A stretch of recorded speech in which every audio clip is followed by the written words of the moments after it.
नमस्कार दोस्तों, स्वागत है आपका स्वर्ण भारत सीरीज़ के तीसरे लेक्चर में। अगर आगे के 2 वीडियो आपने नहीं देखा तो आई बटन पे लिंक मिलेगी, वहाँ से जाके देख लीजिएगा।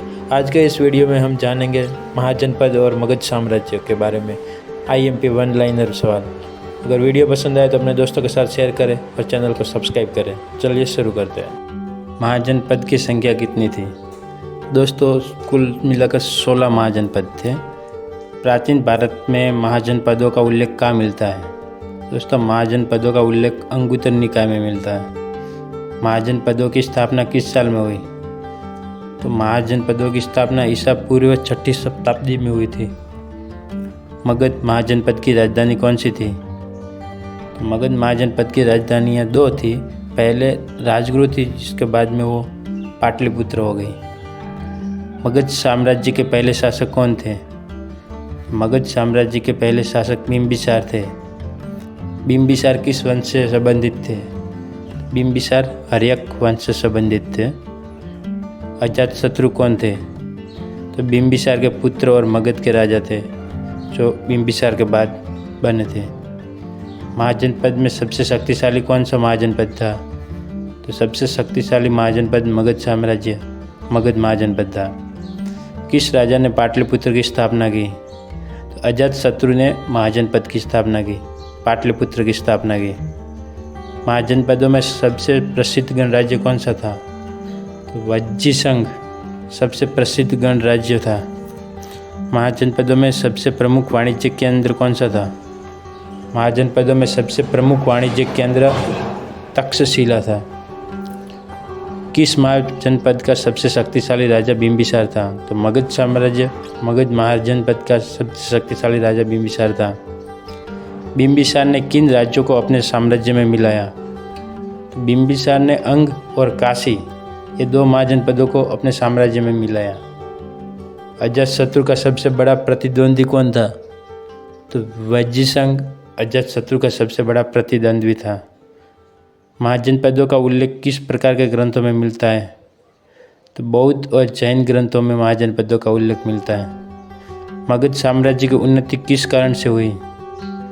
मगध साम्राज्य की उन्नति राजाओं की सैन्य शक्ति और रणनीति की वजह से हुई थी। अजातशत्रु ने किस हथियार का प्रयोग किया था? तो अजातशत्रु ने महाशिला, कांतक और रथमुसल का उपयोग किया था। महाजनपद किस प्रकार के राज्य थे? महाजनपद राज्य और गणराज्य प्रकार के राज्य थे, जिसमें कई महाजनपद ऐसे थे जिसे राजाओं के द्वारा संचालित किया जा रहा था, और कई थे जो आज के लोकशाही की तरह गणराज्य थे। और उन सब गणराज्यों में वज्जीसंघ सबसे बड़ा गणराज्य था। गणराज्य किस प्रकार के थे? लोकतांत्रिक शासन प्रणाली वाले गणराज्य थे, जहाँ क्या राजा को लोगों द्वारा चुनने में आता था। वज्जीसंघ का प्रमुख कौन था? तो वज्जीसंघ का प्रमुख लिच्छवी लोग थे। महाजनपदों में युद्ध किस उद्देश्य से होते थे? तो महाजनपदों में युद्ध सत्ता का विस्तार और संसाधनों पर नियंत्रण के लिए होते थे। मगध के किस शासक ने अंग पर विजय प्राप्त की? मगध के शासक बिंबिसार ने अंग पर विजय प्राप्त की। अजातशत्रु ने किन राज्यों पर विजय प्राप्त की? अजातशत्रु ने वज्जीसंघ पर विजय प्राप्त की थी। महाजनपद काल में व्यापार का प्रमुख केंद्र कौन था? तो दोस्तों, काशी महाजनपद समय व्यापार का प्रमुख केंद्र हुआ करता था।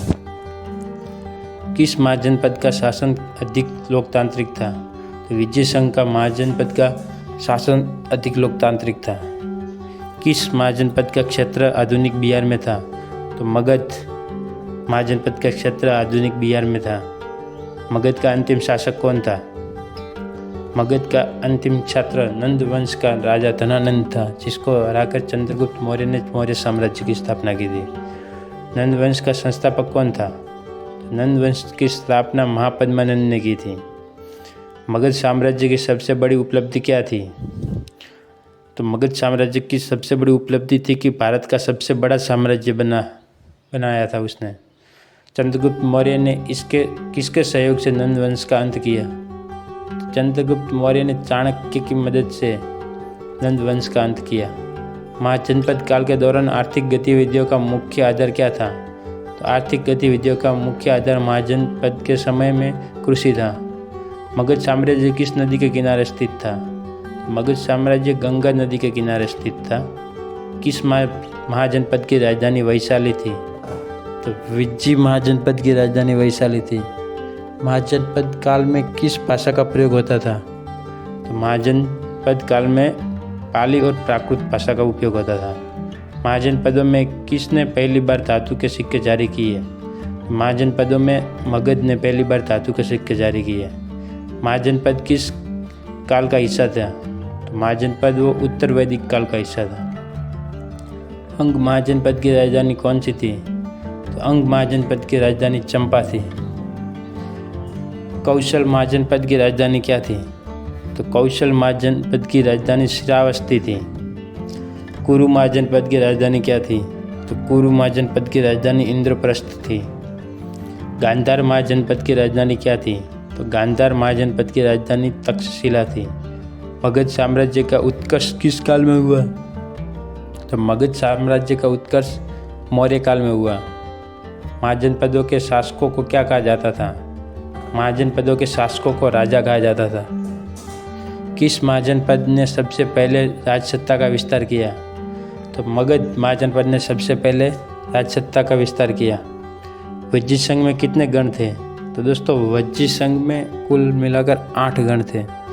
किस राजा ने मगध को सबसे बड़ी शक्ति बनाया? तो अजातशत्रु ने मगध को सबसे बड़ी शक्ति बनाया था।